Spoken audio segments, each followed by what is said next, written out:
আল্লাহর বাণীর সাক্ষ্য প্রদান করবেন। আল্লাহ কবুল করেন, জোরে পড়েন আমিন। মুসলমান শুনো, এই জবানের মালিক আমার আল্লাহ। আল্লাহর দেওয়া জবান দিয়া মুহাব্বতের আওয়াজে আমার আল্লাহ তাআলার কালামে হাকিমের তেলাওয়াত করেন আর জোরে জোরে পড়েন। আউযু বিল্লাহি মিনাশ শাইতানির রাজিম। বিসমিল্লাহির রহমানির রহিম। ওয়া মিনাল লাইলি ফাতাহাজ্জাদ বিহি নাফিলাতাল লাকা আসা আইয়াবআসাকা রাব্বুকা মাকামান মাহমুদা। وقال تعالى في كلامه المجيد وفي فرقانه الحميد: لا يستوي أصحاب النار وأصحاب الجنة، أصحاب الجنة هم الفائزون. وقال في شان حبيبه ومحبوبه ومعشوقه مخبرا وآمرا: إن الله وملائكته يصلون على النبي يا أيها الذين آمنوا صلوا عليه وسلموا تسليما. اللهم صل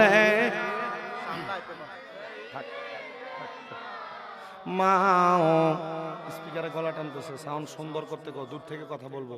ওয়ালা আলি মাওলানা। নবীজি আপনার ভালোবাসায় জীবনের গুনাহ ঝরে যায়। নবীজি আপনার ভালোবাসায় ওয়াইসালে করনি জুব্বা পায়। আল্লাহুম্মা সাল্লি, মোহাব্বত নিয়ে, মাওলানা মুহাম্মদ ওয়া আলা আলি সাইয়্যিদিনা। আপনারা বলেন আমার নবীর উপর দুরূদ আদায় করতে কষ্ট হয় আপনাদের? না না না, কষ্ট হওয়ার কথা না। নবী আমার বলে, উম্মত শোনো, দুনিয়ার জমিনের মধ্যে আমি নবীর কোন উম্মত যদি আমি নবীর প্রতি দুরূদ শরীফ আদায় করে, আমার আল্লাহ তাআলা ওই উম্মতে মুহাম্মদীর নামের উপরে জান্নাতের মধ্যে একটা বৃক্ষ রোপণ করে দেয়, গাছ লাগায়া দেয়। ইয়া রাসূলুল্লাহ, ও মায়ের নবী, উম্মত যদি একবার আপনার প্রতি দুরূদ শরীফ আদায় করে, তাহলে আমার আল্লাহ জান্নাতে একটা গাছ লাগায়া দেয়। তাহলে উম্মত যদি বারবার আপনি নবীর প্রতি দুরূদ শরীফ আদায় করে, আমার আল্লাহ তাআলা তো আপনার উম্মতের নামের উপরে জান্নাতের মধ্যে অসংখ্য গাছ রোপণ করবে। ও বন্ধু, একবার চিন্তা করে দেখেন, যদি আপনার ভাটার পুকুর পাড়ের কোনো মানুষের একটা দোকান থেকে কুমিল্লা খন্দকার হক টাওয়ারের মধ্যে দুনিয়ার হাজার বাধা বিপত্তি যদি আসে, ওই মালিককে দোকানের মধ্যে যাওয়া কেউ আটকাইতে পারবে না। আমার নবী রাহমাতুল লিল আলামিন নবী ঘোষণা করে, উম্মত আমার একবার দুরূদ পড়লে জান্নাতে একটা গাছ লাগানো হয়। বারবার দুরূদ শরীফ যখন আমরা আদায় করব, জান্নাতের মধ্যে আল্লাহ তাআলা অসংখ্য বৃক্ষ রোপণ করে দিবে। আল্লাহর দরবারে কাল ময়দানে মাশরে বলতে পারবো, গো রব্বে কারীম আল্লাহ, আপনি তো আমাদের নামের উপরে জান্নাতে অনেকগুলা বৃক্ষ রোপণ করেছেন, তাহলে জান্নাতের মধ্যে যেই বৃক্ষ আপনি আল্লাহ তাআলা রোপণ করাইলেন, ওই বৃক্ষগুলার মালিক আমি। আর আপনি আল্লাহ তাআলা বান্দাকে ইনসাফ দিয়েছেন, আপনি আল্লাহ ইনসাফের বাহিরে কোনো কর্মকাণ্ড ঘটাবেন না। ও আল্লাহ, আপনি যেহেতু জান্নাতে গাছটা আমার নামে লাগিয়েছেন, আমার জায়গা ছাড়া অন্য কারো জায়গাতে বৃক্ষ পড়ে মাত্র কয়েকবার দুরূদ শরীফ আদায় করার কারণে বান্দা জান্নাতের মধ্যে জায়গা করে নিবে। এটা হিকমত, হিকমত দিয়া উম্মতে মুহাম্মদীকে আল্লাহ তাআলা maaf করে দিবে। শোনো মুসলমানেরা, আল্লাহর নবী রাহমাতুল লিল আলামিন নবী শুধু এই জায়গার মধ্যে কথা বলে ক্ষান্ত হন নাই। নবী আমার বলে দুনিয়ার জমিনের মধ্যে যে উম্মত আমি নবীর প্রতি যত বেশি দুরূদ শরীফ আদায় করবে, জান্নাতের মধ্যে ওই উম্মত আমি নবীর তত কাছাকাছি থাকবে। আমরা তো নবীর উম্মত, আল্লাহর বান্দা, আমরা তো চাই আমাদের মরার পরে নবীজির কাছাকাছি থাকতে। কথা কন্যা ঠিক না বেঠে? কিন্তু আপনাদের সামনে নবীজির উপর দুরূদ শরীফ আদায় করা হচ্ছে, আপনারা কেউ আস্তে আস্তে পড়তেছেন, কেউ জোরে জোরে পড়তেছেন। নবী আমার অন্য হাদিসে মুবারাকার মধ্যে সেটাও বলতেছে, আমার উম্মতের মধ্যে সবচাইতে বখিল হলো সেই উম্মতেরা যাদের সামনে আমি নবীর দুরূদ শরীফ আদায় করা হয় কিন্তু তারা তাদের জবানকে বোবার মতো করে রাখে। না না না, আমরা বখিল না, আমরা নবীর পাশাপাশি থাকার জন্য মুহাব্বতের আওয়াজে আল্লাহর হাবিবের প্রতি প্রাণ ভরে দুরূদ শরীফ আদায় করি। আল্লাহুম্মা সাল্লি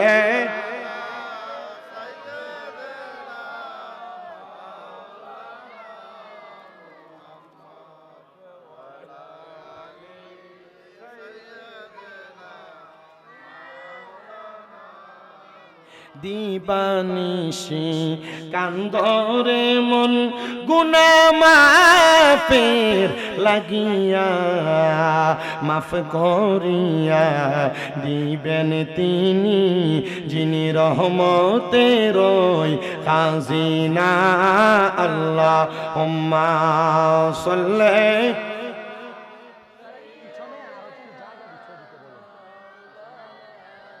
মুহাম্মদ ওয়া আলা আলি সাইয়্যিদিনা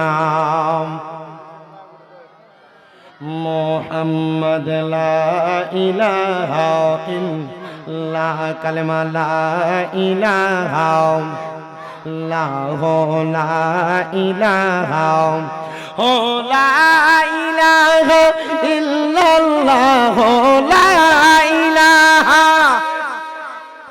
ও লা ইলাহা ইল্লাল্লাহ, লা ইলাহা লা যিকর লা ইলাহা। আল্লাহ আদম হাওয়া বানাইলা, তুমি বেহেশতের মাঝে রাখিলা, আবার হেকমতে গম দমে খাওয়াইয়া, হেকমতে গম দমে খাওয়াইয়া দুনিয়াতে পাঠাইলা। লা ইলাহা ইল্লাল্লাহ, লা ইলাহা ইল্লাল্লাহ। নামাজ রোজা চাই রহনা, কেহ মা বাবার খেদমত চাই রহনা, আমার নবীর দরুদ হইল না, বলেন নবীর, আমার নবীজি তোমায় ভুলবে না। লা ইলাহা ইল্লাল্লাহ, লা ইলাহা অনেক দূরে মাদিনা, আমরা কেমনে যাব জানি না। কাপ্তান বাজারের মানুষ মদিনা যাইতে আমরা সবাই চাই কি চাই না? যারা যারা যাইতে চাই ডান হাত তুলে আমার আল্লাহকে দেখায়, আর জবান খুলে মুহাব্বত একটা তাকবীর দেন। নারে তাকবীর, নারে রিসালাত, কোরআন সুন্নাহর আলো। মুহাব্বতে বলেন আমরা সবাই মদিনা যাইতে চাই কি চাই না? এ মুসলমান, মদিনা শরীফের ছোট্ট একটা ফজিলতের কথা আমি আপনাদেরকে বলে দিই, একটু মুহাব্বতের সাথে শোনার চেষ্টা করবেন। আল্লাহর হাবিব বলেন, মান যারা কবরি ওয়াজাবাত লাহু শাফাআতি ইয়াউমাল কিয়ামা, যেই ব্যক্তি আমি নবীর রওজা মুবারক জিয়ারত করলো তার জন্য সুপারিশ করা আমি নবীর জন্য অত্যাবশ্যক ওয়াজিব হয়ে যায়। মনে রাখতে হবে, নবী যদি কোনো উম্মতের জন্য সুপারিশ করে, আল্লাহ আমার এই উম্মত আমি নবী রওজা মুবারক জিয়ারত করেছে দুনিয়াতে বেঁচে থাকা অবস্থায়, আপনি আমার এই উম্মতটাকে মাফ করে দেন। আমার নবী মুস্তাজাবাতুদ দাওয়াত হওয়ার কারণে আমার আল্লাহ তাআলা আমার নবীর কোন দোয়া বিফলে দেয় না, কোন দোয়া ফিরিয়ে দেয় না। রাহমাতুল লিল আলামিন নবী বলেন, তখন আমি নবী যদি ওই জিয়ারতকারী উম্মতের জন্য দোয়া করি, আমার আল্লাহ তাআলা আমি নবীর দোয়ার মাধ্যমে উম্মতের সুপারিশ কবুল করে নিয়ে ওই উম্মতকে জান্নাতি বানিয়ে দিবে। এবার যারা যারা মদিনা যাইতে চান মুহাব্বতে পড়েন, দয়াল আল্লাহ দয়া করেন, দয়া রেন নসিব করেন মদিনা, লা ইলাহা ইল্লাল্লাহ, লা ইলাহা ইলাহা ইল্লাল্লাহ মুহাম্মাদুর রাসূলুল্লাহ সাল্লাল্লাহু আলাইহি ওয়াসাল্লাম। যাদের যাদের জবান আছে তারা মুহাব্বত নিয়া নিজের জীবনের গুনাহগুলো মাফ করানোর জন্য চক্ষুটা বন্ধ করে দিয়ে নিজের কলবের মধ্যে ধাক্কা দিয়ে আল্লাহ নামের ইসমে জাতের জিকির করবেন। মুহাব্বতে আল্লাহ বলে ডাক দিবেন যেন আল্লাহ আপনার আমার গুনাহগুলো মাফ করে দেয়। মুহাব্বতের আওয়াজে জবান খুলে জিকির করেন, আল্লাহ আল্লাহ আল্লাহ আল্লাহ আল্লাহ আল্লাহ আল্লাহ আল্লাহ আল্লাহ আল্লাহ আল্লাহ আল্লাহ আল্লাহ আল্লাহ আল্লাহ ও মাবুদ মাওলা রে, আমি কোন নাম লইয়া ডাকবো তোমার রে, মারহাবা আল্লাহ আল্লাহ ও মাবুদ মাওলা রে, আমি কোন নাম লইয়া ডাকবো তোমার রে, মারহাবা আল্লাহ আল্লাহ। কোন নাম লইয়া ডাকলে তোমায়, কোন নাম লইয়া ডাকলে তোমায় তোরাই নিবা বান্দা রে, আমি কোন নাম লইয়া ডাকবো তোমার রে, মাশাআল্লাহ আল্লাহ আল্লাহ।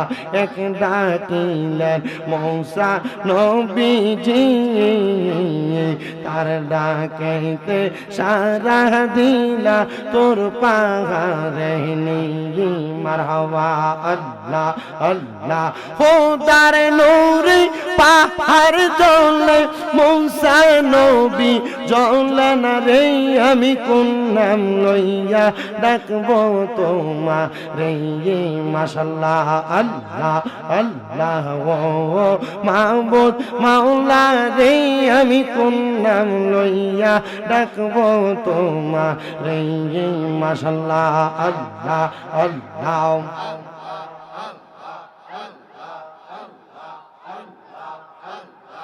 আরেক ডাকলেন ইব্রাহিম নবী, সেই ডাকেতে সারা দিলা আগুনেতে ফেলি, মারহাবা আল্লাহ আল্লাহ। আগুন হইল ফুল বাগিচা, আগুন হইল ফুল বাগিচা, ইব্রাহিম নবী জ্বলে নাই, আমি কোন নাম লইয়া ডাকবো তোমার রে, মারহাবা আল্লাহ আল্লাহ। ও মাবুদ মাওলা রে, আমি কোন নাম লইয়া ডাকবো তোমার রে, মারহাবা আল্লাহ আল্লাহ। লা ইলাহা ইল্লাল্লাহ মুহাম্মাদুর রাসূলুল্লাহ সাল্লাল্লাহু আলাইহি ওয়াসাল্লাম। একটা জবানও বন্ধ রাখবেন না, মুহাব্বতের আওয়াজে জবান খুলে জোরে পড়েন আলহামদুলিল্লাহ। মহান আল্লাহ জাল্লা শানুহু আজকের এই জান্নাতের বাগান মাহফিলে আমাদের সবাইকে আসার বসার তৌফিক দান করেছেন। আরেকবার মুহাব্বতের আওয়াজে পড়েন আলহামদুলিল্লাহ। মুসলমানেরা একটু অন্তরের কানটা লাগিয়া বয়ানটা শ্রবণ করার চেষ্টা করবেন। আমি প্রারম্ভিকার ভূমিকা দিয়ে সময় নষ্ট করব না, যেহেতু আমার সামনে মাহফিলের সম্মানিত সভাপতি এলাকার বুজুর্গ দিন মুরব্বিনে কেরাম উপস্থিত আছেন। আমি ডাইনে বামে না যে ডাইরেক্ট যদি আমার বয়ানটা করে আপনারা বুঝতে পারবেন। আমি গত বছর যখন আপনাদের মাহফিলে এসেছিলাম, বেঈমান বান্দা কেমনে মারা যায়, আমি বেঈমান বান্দার মরণের কথা অবস্থাটা আমি বর্ণনা করেছিলাম। কিন্তু আমি গত বছরই ওয়াজটা শেষ করার আগে বলেছিলাম, ইমানদার বান্দা বান্দা কেমনে মারা যায় আমি আপনাদের কাছে বলে দিয়ে যাব একদিন সময় পাইলে। এই মুসলমান শুনো, শুনো রে, একটা ইমানদার বান্দা দুনিয়ার কোনো স্বাভাবিক মানুষের মতো মারা যায় না। একটা ইমানদার বান্দা দুনিয়ার অস্বাভাবিক কোনো মরণ পায় না। কত মানুষ তো কাপ্তান বাজার এলাকায় মারা যায়, বাটার পুকুর পাড় এলাকায় মারা যায়, মারা যাওয়ার সময় বড় কষ্ট পায়, বড় কষ্ট পায়, বড় কষ্ট পায়। না না না, আমার আল্লাহ তাআলার ইমানদার বান্দা দ্বারা, মুমিন বান্দা দ্বারা, ওই বান্দারা কষ্ট পায় মরবে না। ওই বান্দাদেরকে আমার আল্লাহ তাআলা বড় নূরানি একটা মরণ দান করবে, যেই মরণে বান্দা কোনো কষ্ট অনুভব করবে না। যেই বান্দাটা ইমানদার হয়ে থাকবে গো, মরার আগে যখন সাকরাতুল মাউতের বিছানায় শুয়ে যাবে, সাকরাতুল মাউতের বিছানা হলো মৃত্যুবরণ করার আগে আজরাইল আসার পরে যেই বিছানায় বান্দা শুয়ে থাকে অথবা যেই অবস্থার মধ্যে থাকে, মরণের পূর্ববর্তী সময়টাকে বলা হয় সাকরাতুল মাউতের বিছানা। ওই কঠিন মুসিবতের সময় একটা ইমানদার বান্দার কাছে আমার আল্লাহ তাআলা একবার, দুইবার না, তিনবার না, চারবার আজরাইল আলাইহিস সালাতু ওয়াস সালামকে প্রেরণ করবে। চারবার প্রেরণ করার পরেও ওই ইমানদার বান্দার রূহ আজরাইল আলাইহিস সালাতু ওয়াস সালাম নিতে পারবে না। কেন কেন? কারণটা কি একটাবার আপনার জানতে ইচ্ছে করে না? হ্যাঁ রে মুসলমান, কারণ একটা ইমানদার স্বাভাবিকভাবে অস্বাভাবিকভাবে মারা যাবে না। একটা ইমানদারের রূহ যখন আমার আল্লাহ তাআলা দুনিয়া থেকে উঠে নিয়ে যাবে, একটা নতুন দুলহানকে বিবাহ করানোর সময় যেমন সুন্দর করে সাজায়া সাজায়া বিবাহ করার জন্য মেয়ের বাড়িতে প্রেরণ করা হয়, একটা দুনিয়ার ইমানদার বান্দারে আমার আল্লাহ তাআলা এর চাই তার সম্মানের সাথে দুনিয়া থেকে কবরে নিয়ে যাবে। এক কাপ্তান বাজার বাটার পুকুর পাড় এলাকার পর্দার অন্তরালের আমার আম্মুজি, তোমরা যারা নামাজ পড়ো না, তোমরা যারা স্বামীর আদেশ মান্য করো না, তোমরা যারা বেপরদা ঘুরে বেড়াও, আমি আসার সময় দেখলাম এই মাহফিলের উসিলায় এলাকাতে যত বড় মেলা বসছে, আমার মনে হয় বাটার পুকুর পাড়ের মহিলারা এখনো আর বাড়িতে নাই, সব মনে হয় রাস্তার মধ্যে নেমে আসছে। ও মা, আমি চাই না গো বাটার পুকুর পাড় এলাকার কোনো মহিলা দুজকে যাক। আমি চাই না গো আপনাদের কোনো ভাই বাবাদের মা বাবা, আপনাদের কারোর স্ত্রী, আপনাদের কারোর বোন, আপনাদের কারোর নিজের মা নিজের বোন এরা দুজকের আগুনে জ্বলো। আমি চাই এলাকার প্রত্যেকটা মহিলা জান্নাতে যাক। আমি চাই এলাকার প্রত্যেকটা বয়স্ক মুরব্বী জান্নাতে যাক। আমি চাই এলাকার প্রত্যেকটা যুবক ভাই জান্নাতে যাক। আমি চাই এলাকার প্রত্যেকটা ছোট ছোট বাচ্চা জান্নাতে যাক। ইয়া রাসূলুল্লাহ, ও মায়ের নবী গো, আপনি বলেন না জান্নাতে যাওয়ার এমন একটা সহজ উপায়ের কথা বলেন না। নবী আমার বলে উম্মত, জান্নাতে যাওয়ার এক নাম্বার সহজ উপায়ের কথা বললে তোমরা স্বাভাবিকভাবে বুঝবা না। নবী গো, কেমনে আপনি আমাদেরকে বোঝা দেন? বলে দুনিয়ার জমিনের মধ্যে কোন মানুষ যদি এক নাম্বার মুমিন হয়ে যায়, দুই নাম্বার আমলওয়ালা ঈমানওয়ালা হয়ে যায়, এই দুইজন ব্যক্তিকে আমার আল্লাহ তাআলা জান্নাতের উচ্চ পদস্থ মাকাম দান করবে, জান্নাতের সবচেয়ে বড় জায়গা প্রদান করবে। ও আল্লাহ, আমরা ঈমানওয়ালা হওয়ার কথা বলেন। ও বাবা, ঈমানটা পরিপূর্ণ ঠিক আছে কিনা একটাবার আপনি যাচাই বাছাই করে দেখেন। 5 ওয়াক্ত নামাজ পড়তেছেন, কপাল কালো হয়ে যাচ্ছে, কিন্তু আপনার ঈমানের মধ্যে বড় ঘাটতি আছে। আপনি আল্লাহর সঙ্গে শিরিক করেন, আপনি আল্লাহর আদেশ অমান্য করেন, আপনি রাসূলের পাকের শান ও মান আজমতের কথা কোনো জানেন না ভালো করে। ঈমান যদি ঠিক থাকে, আপনি কখনো কবর হাসরের কথা ভুলে যাবেন না। ঈমান যদি ঠিক থাকে, তাহলে কোনোদিন আপনি আপনার তাকদীরের ব্যাপারে বাজে মন্তব্য করবেন না। ঈমান যদি ঠিক থাকে, পরকালের ব্যাপারে আমার মধ্য থেকে টেনশন চলে যাবে না। ঈমান যদি ঠিক থাকে, তাহলে একটা মানুষ কোনোদিন নামাজ ছাড়বে না। বলো হুজুর, এটা কি বলেন? ঈমান আর নামাজের সাথে সম্পর্কটা আবার কিসে? আমি জানতে চাই বাবারা। ও কাপ্তান বাজার ভাটার পুকুর পাড়ের মানুষ, একটা মানুষ বেঁচে আছে কিন্তু মানুষটার পিঠ নাই, পিঠ ছাড়া মানুষ, যেটাকে দুনিয়ার মানুষ মেরুদণ্ডহীন পানি মনে করে। মেরুদণ্ডহীন বুঝতেছেন তো? যেটার মেরুদণ্ড নাই, যেটা চলতে পারে না, যেটা চললেও হামাগুড়ি দিয়ে চলে। একটা মানুষের দেহের মধ্যে যদি পিঠ না থাকে, ওই মানুষটা সোজা হয়ে থাকতে পারবে না। আবার একটা মানুষের পিঠের সাথে যদি পেট না থাকে, তাহলে মানুষটা খাবার ছাড়া বাঁচতে পারবে না। আল্লামা আমিনুল ইহসান রহমতুল্লাহ আলাইহি ওনার লিখিত একটা মাকবারায়ে আমল, কবরে যাওয়ার আমলের কিতাবের মধ্যে লিপিবদ্ধ করে গেলেন। একটা মানুষের ঈমান এবং আমল হলো, একটা মানুষের ঈমান এবং আমল হলো তার পেট এবং পিঠের মতো। জি, পেট এবং পিঠের মতো। হযরতে আমিনুল ইহসান রাহমাতুল্লাহ আলাইহি বলেন, এ দুনিয়ার মানুষ শুনো, দুনিয়ার জমিনের মধ্যে থাকা অবস্থায় একটা মানুষের পেট ছাড়া যেমন পিঠটাকে সুন্দরভাবে মানুষটাকে রাখা যায় না, আবার পেট থাকলে পিঠ ছাড়া যেমন ভাবে মানুষটাকে রাখা যায় না। একটা মানুষের ঈমান আছে বলল, কিন্তু নামাজ পড়ে না, রোজা রাখে না, হজ করে না, যাকাত দেয় না, দান সদকা করে না, পরের হক মেরে মেরে খায়, আরাম খাবার খায়, সুদের টাকা খায়, ঘুষের টাকা খায়, মানুষের সম্পদ দখল করে করে খায়। ওই মানুষটা মনে মনে ইমানদার দাবি করলো। এবার আপনারা বলেন, এমন মুসলমান দাবি করা মুসলমান তারা নামের মুসলমান, আরাম খায়া খায়া পেটটা বড় বানাইছে, পরের হক মাইরা মাইরা খায়, মানুষের উপর অন্যায় অত্যাচার করে করে খায়, এমন নামের মুসলমান সোনার বাংলাদেশে আছে না? না, আপনারা আসতে বলছেন আছে? মাহফিল কমিটির তাবারুক রেডি। আমি আমার যে সময় আছে সময় অতিবাহিত করব আমার ওয়াজের দ্বারা। আপনারা যদি শোনেন উপকৃত হবেন, যদি না শোনেন তাও আমার অসুবিধা নেই। কিন্তু মূল বিষয় হচ্ছে আমি কথা বলার পর যেই ব্যক্তি তার আমলে জিন্দেগিতে বাস্তবায়ন করলো, হয়তো বা এই কথার মাধ্যমে সে নাজাত পাবে। যদি আপনি বাস্তবায়ন না করেন নাজাত পাবেন কি পাবেন না সেটা আপনার বিষয় আল্লাহ তাআলার সাথে। না, আমার মূল কথা, ময়দানে মাশরে যদি আল্লাহ আমাকে আটকায়, তুমি যা বলেছো তুমি তা করেছো কিনা, তখন আমি আল্লাহর কাছে আটকা পড়ে যাব।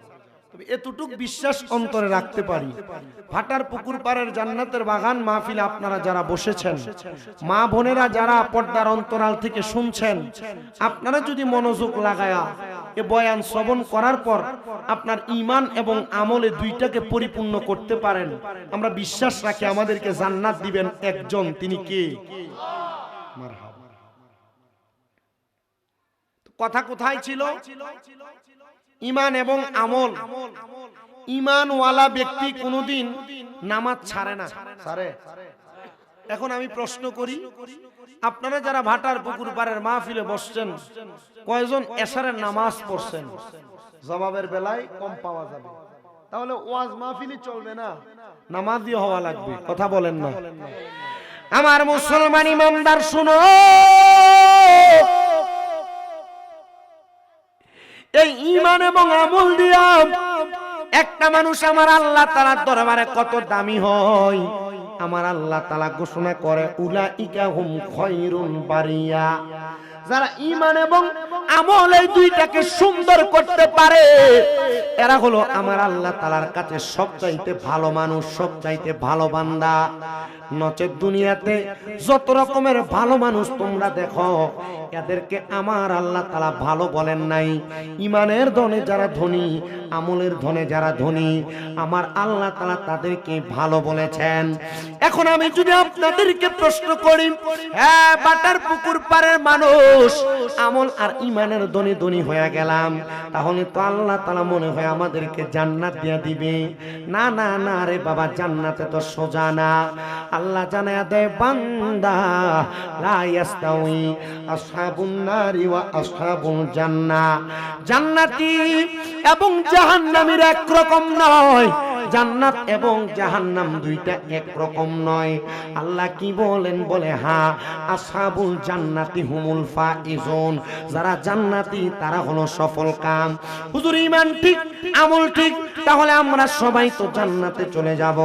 না না না, জান্নাত অনেক পরের স্টেশন। আমাদের জন্য সর্বপ্রথম ইন্তেকাল করার পরে আমাদের যে প্রথম মাকাম, সেই মাকামের নাম হলো কবর। ওই কবরের পরে হাসর, হাসরের পরে মিজান, মিজানের পরে ফুলসেরাত, ফুলসেরাত পাড়ি দেওয়ার পরে আমার আল্লাহ তাআলা বান্দাটারে জান্নাতে দিবে না জাহান্নামে দিবে, বান্দারে পরিচয় করা দিবে। তো আসেন বাবা, ওই জান্নাত পর্যন্ত পর্যন্ত পরিচয়টা আমি আপনাদেরকে দেওয়ার চেষ্টা করব। আপনারা সবাই কবরের ব্যাপারে জানেন। দুনিয়ার জমিন থেকে কবরে যাওয়ার পর প্রথম যেই রাত্রিটা হবে, একটা বান্দার জন্য সবচাইতে ভয়ঙ্কর রাত্রি হবে।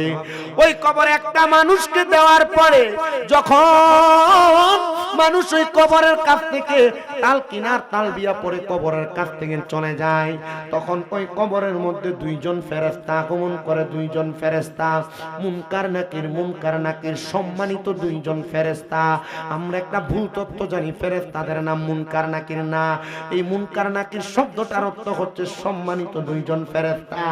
ওই দুইজন ফেরেশতা যখন একটা বান্দার কবরে আসে, সর্বপ্রথম রে কোন মুমিন বান্দা যদি ওই দুইজন ফেরেশতাকে দেখে নেয়, মুমিন বান্দাটা ওই কবরের মধ্যে সুন্দর অবস্থায় থাকে। মুমিন বান্দাকে কোনো প্রশ্ন করা লাগে না, কোনো সওয়াল করা লাগে না। কারণ কি? কারণ মুমিন বান্দাটা যখন ওই কবরের মধ্যে থাকে, আর ওই দুইজন ফেরেশতা সম্মানিত মুমিন বান্দার কাছে আসার পরে তাকে দেখা যায় মুমিন বান্দার চেহারাটা বড় নূরানি, মুমিন বান্দার চেহারাটা বড় সুন্দর। ওই বান্দার কপালের মধ্যে বড় সুন্দর সুন্দর দাগ দেখা যায়। ওই বান্দাটার চেহারার মধ্যে বড় নূরানি একটা পাওয়ার দেখা যায়। কাপ্তান বাজার এলাকার মুরব্বী বাবা গো, পর্দার অন্তরালের মা শুনো, শুনো অন্তরের কান লাগায় গো।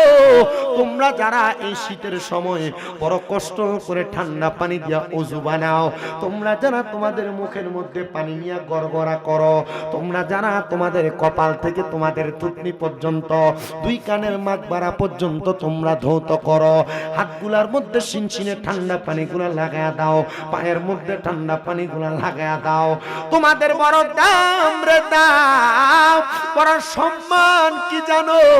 ওই কবরে যাওয়ার পর ওই কবর বড় অন্ধকার, ওই কবরে কোনো আলো বাতাসের ব্যবস্থা নাই। কিন্তু বান্দা দুনিয়াতে 5 ওয়াক্ত নামাজের পূর্বে ওই ওযু করার কারণে আমার আল্লাহ তাআলা ওই নামাজি বান্দার চেহারার মধ্যে একটা নূরের আলো জ্বালায়া দিবে।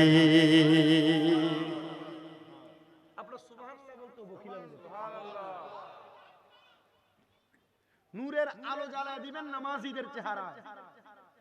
যদি কালাও হয়, কালা চেহারা ব্ল্যাক আর কি একবারে কালো, কিন্তু এই নামাজি বান্দার চেহারায় যে নূরের আলো প্রজ্বলিত হবে, এটা দুনিয়ার কোন সৌন্দর্য যেটা বিউটি পার্লারে যায় ফাউন্ডেশন লাগিয়ে করে ওইটা না, এটা নামাজিদেরকে ওযুর মাধ্যমে সেই সুন্দর নূরানি চেহারা করে দেওয়া হবে। সুবহানাল্লাহ পড়েন না? এই মুসলমান শুনো, কিন্তু যদি কোনো বেনামাজি ওই কবরে যায়, ওই কবরে যাওয়ার পরে বান্দার কবরে যখন মুনকার নাকির উপস্থিত হয়ে যাবে, ওই বান্দাটা মুনকার নাকির ফেরেশতাদেরকে দেখলে বান্দা ফেরেশতা নাকি তখন চিনতে বড় কষ্ট হয়ে যাবে, বড় ভয় পাবে। ওই ভয় লয়া বান্দা কবরের জিন্দেগিটা কাটাইয়া যাবে। এবার বান্দার কবরের পরে একটা স্টেশন আসবে, যেটার নাম হাসরের ময়দান। আমি স্বাভাবিক আপনাদেরকে একটু বর্ণনাতে শোনার চেষ্টা করেন। রাহমাতুল লিল আলামিন নবীজি আল্লাহর কোরআন থেকে বান্দাদেরকে হাসরের ময়দানের অবস্থা সম্পর্কে জানায়। 1 নাম্বার, হাসরের ময়দানের জমিনটা হবে তামা দিয়া তৈরি, তামা। ওই তামা দিয়া তৈরি হাসরের ময়দানটার মধ্যে আমার আল্লাহ তাআলা প্রজ্বলিত হাবিয়া জাহান্নামের আগুন জ্বালায়া দিবেন। ওই হাবিয়া জাহান্নামের আগুন যখন জাহান্নামের মধ্যে জ্বলবে, ফুলসিরাতের মধ্যে জ্বলবে, ওই হাসরের ময়দানের মধ্যে জ্বলবে। হাসরের ময়দানের মধ্যে একটা বান্দা দাঁড়ায়া থাকবে 1 শ্রেণীর, আরেক শ্রেণীর বান্দা দাঁড়ায়া থাকবে, 3 শ্রেণীর বান্দা দাঁড়ায়া থাকবে, 4র্থ শ্রেণীর বান্দা দাঁড়ায়া থাকবে।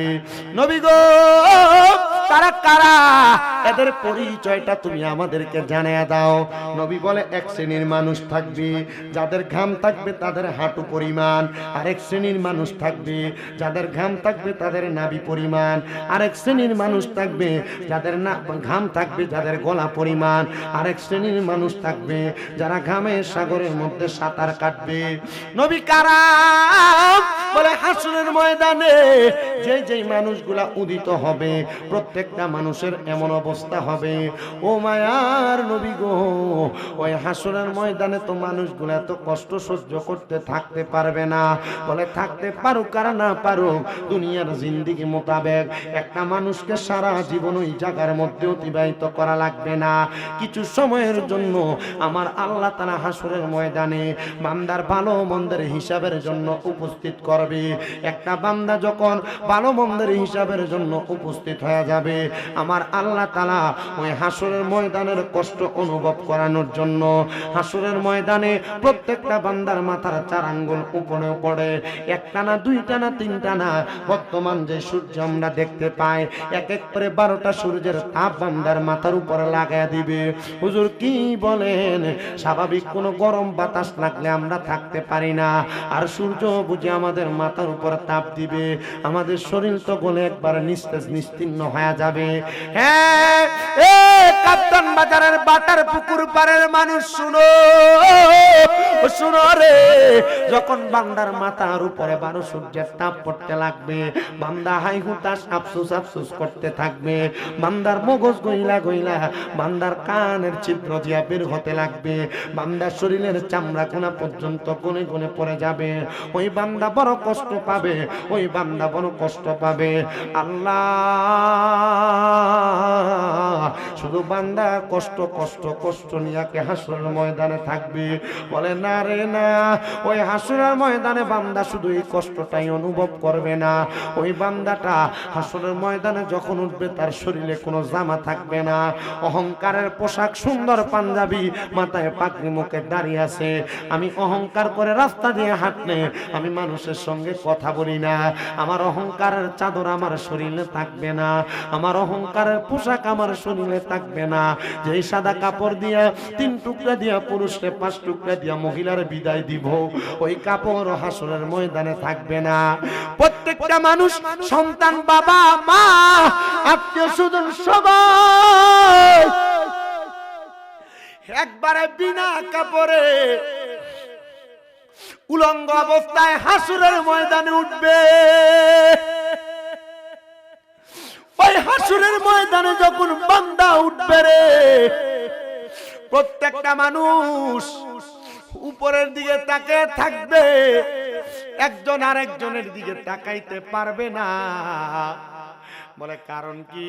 বলে সে তার নিজের আমল আখলাক নিয়ে নফসি নফসি করবে। সন্তানকে, বাবাকে কেউ কাউকে চিনবে না।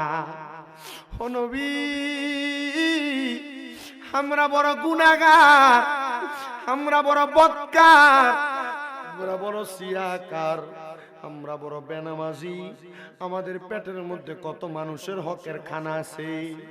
ও নবী গো, এমন কষ্ট তো আমরা বান্দা উম্মতে মুহাম্মদি সহ্য করতে পারবো না।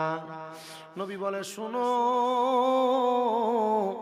যদি তুমি ঈমানওয়ালা হও, যদি তুমি আমলওয়ালা হও, আজান দেয় বয়সে কোনো বাকি, এখনই নামাজ পড়বো নাকি?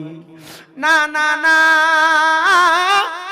যখন কোনো বান্দা নামাজি ঈমানওয়ালা হইয়া যায়, আমার নবী কয় পুরা হাসরের ময়দানে মানুষ কষ্ট পাবে। আমার আল্লাহ তাআলা আমি নবীকে তখন একটা ক্ষমতা দিবে, যে ক্ষমতার নাম লেওয়ায়ে হামদ। ওই লেওয়ায়ে হামদের পতাকার নিচে আমি নবী দাঁড়ায়া থাকবো। আমি নবী হাসরের ময়দানে হাসরবাসীর দিকে তাকিয়ে থাকবো রে। আমি দেখবো কার চেহারার মধ্যে নামাজের নূর দেখা যায়, কার পেটের মধ্যে হালাল খাবার দেখা যায়। আমি দেখবো কার চোখের মধ্যে দুনিয়ার সব ভালো ভালো কাজের কথা তার চোখে বেশি ওঠে। আমি তার কপালে তাকে দেখবো, তার কপালে ভালো কথা, কাজের কথা আছে না মন্দ কাজের। আমি নবী তার কলবের দিকে তাকাইবো, তার কলবে কোন সময়ে কোন কথা চলাফেরা করেছে, কি মানুষের ভালোর কথা না খারাপের কথা। আমি তাকায়া তাকায়া দেখতে দেখতে যখন দেখবো এই উম্মত আমি নবীর আদেশ মেনেছে, আমি নবীর কথা শুনেছে, আমি নবীর পথমতে চলেছে, তখন আমি নবী রাহমাতুল লিল আলামিন নবীজি ওই উম্মতটাকে তার ডান হাতের মধ্যে ধরে আমি নবী লাওয়ায়ে হামদের যে পতাকার নিচে আমি থাকব, ওই পতাকার নিচে সেই উম্মতকে আমি নবী আইনা দাঁড় করায়া দিব। সূর্য 12 সূর্যের তাপ মাথায় থাকা লাগবে না। লাওয়ায়ে হামদের পতাকার নিচে যখন নামাজি মুত্তাকি ইমানদার ইমানদার ইমানদার মুমিন মুসলিম আবেদ বান্দারে আইনা দাঁড় করাবে, তখন তার কাছে বড় স্বস্তি লাগবে, বড় আরাম লাগবে। ইয়া রাসূলুল্লাহ, এমন আরামকে আমরা পাবো যদি তোমরা পাইতে চাও তাহলে ইমানের ধনে ধনী হয়ে যাও, আমলের ধনে ধনী হয়ে যাও। আমি আপনাদেরকে আগেই বলেছি, ইমানওয়ালা নামাজ ছাড়ে না, ইমানওয়ালা রোজা ছাড়ে না, ইমানওয়ালা দান সদকা ছাড়ে না, ইমানওয়ালা পরের হক খায় না, ইমানওয়ালা সুদ খায় না, ইমানওয়ালা ঘুষ খায় না, ইমানওয়ালা মানুষের পরের স্ত্রীর দিকে নজর দেয় না, ইমানওয়ালা দুনিয়াতে থাইকা ফেনা ব্যভিচার করে না, ইমানওয়ালা গান বাজনা নিয়ে ব্যস্ত থাকে না, ইমানওয়ালা আল্লাহ তাআলার জিকির ফিকির নিয়ে ব্যস্ত থাকে, ইমানওয়ালা মাওলার খুশির জন্য কাজ করে। কথা বলেন না ঠিক না বেটি? মুসলমান শোনা, দামেস্ক এলাকার বাদশা উনি বলে, আমার অনেক অনেক অনেক প্রজারা আমার কাছে আইসা শুধু বলে, ও বাদশা, আপনার রাজ্যে যে আমরা বসবাস করি আমাদের কাছে কোনো টাকা নাই, আমাদের কাছে কোনো করি নাই, আপনি একটা ব্যবস্থা করে দেন না, আমরা যেন মানুষের কাছ থেকে বেশি বেশি সম্পদ ইনকাম করতে পারি। বাদশা বলে, দামেস্কের মানুষ, তোমরা কি চাও? কিসের মাধ্যমে তোমাদেরকে সম্পদের ব্যবস্থা করে দিব? দামেস্কের দুই একজন প্রজা বাদশাকে ডাক দিয়া বলতেছে, গো বাদশা, অন্য কোনো কিছু চাই না, আমাদের এলাকার মধ্যে সবচাইতে বেশি জব হয়, সবচাইতে বেশি গম হয়, আপনি বলেন না আমরা যেই জব এবং গমকে 2 টাকা সেরে বিক্রি করি, এই গমটাকে এবং জবটাকে আমরা যেন তার 5 গুণ বাড়ায় মানে 10 টাকা সেরে বিক্রি করতে পারি, 10 টাকা সেরে বিক্রি করতে পারি। বাদশা ডাক দিয়া কয়, কি করবা রে, এত সম্পদ দিয়া কি করবা? তারা ডাক দিয়া বলে, আমাদের সন্তান, আমাদের স্ত্রী পুত্র, আমাদের আহলে আওলাদ পরিবার চালাইতে আমাদের অনেক টাকার প্রয়োজন। এবার আপনারা বলেন, পাগলেও তো টাকা চিনি, টাকার দরকার নাই কার? বাদশারা বলছে, আপনি আমাদেরকে অনুমতি দেন, আমরা তো 2 টাকা শেয়ার করে আমাদের জব বিক্রি করি, আমরা যেন জবটাকে 10 টাকা করে কেজি বিক্রি করতে পারি। কয় টাকা? 10 টাকা করে বিক্রি করতে পারি। বাদশা বলেন, তোমরা এত সম্পদ দিয়ে কি করবা? তারা বলেন, বাদশা, পাগল মানুষ যিনারা, তিনারাও তো সম্পদ চিনে, আপনি বলতেছেন আমরা এত সম্পদ দিয়ে কি করব? সম্পদের দরকার আছে, আপনি আমাদেরকে ব্যবস্থা করেন। বাদশা ডাক দিয়ে বলে, হে আমার প্রজার দল, শুনো, আমি তোমাদেরকে সামনে রাখলাম, আর আমার যিনি সেনাপতি তিনাকে ডাক দিলাম, আসো সেনাপতি আমার সামনে আসো। আর সব আমার প্রজাদের মধ্য থেকে একজন ছোট প্রজাকে ডাক দিলেন, প্রজার সামনে আসো। 2 জনকে বাদশার সামনে রাইকা বাদশার পকেট থেকে অথবা আস্তিনের ভিতর থেকে প্রজার হাতে মাত্র 1 দিরহাম তুলে দিলেন। 1 দিরহাম, কয় দিরহাম? 1 দিরহাম তুলে দিলেন। আর উনার সেনাপতির হাতে 1000 দিরহামের একটা পুটলি প্রদান করলেন। বললেন, শুনো, তোমরা সবাই সাক্ষী থাকবা, আমার সেনাপতি এবং আমার একজন প্রজা, তারা 2 জনকে, একজনকে দিলাম 1 দিরহাম, আর একজনকে দিলাম 1000 দিরহাম। তারা এই দিরহাম গুলা নিয়ে যার যার বাড়িতে যাবে। কে কত টাকা খরচ করেছো, কত দিরহাম খরচ করেছো, আগামীকালকে তোমরা আমাকে হিসাব দেওয়া লাগবে।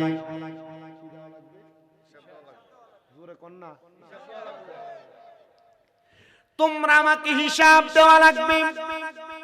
সবাই বলে, বাদশা কখন? বলে, আগামীকালকে আসরের নামাজের পরে তোমরা আমার কাছে আসবা, আমরা এই হিসাবটা সবার কাছে মিটমাট করে দিব, মীমাংসা করে দিব। সবাই আগমন করলেন।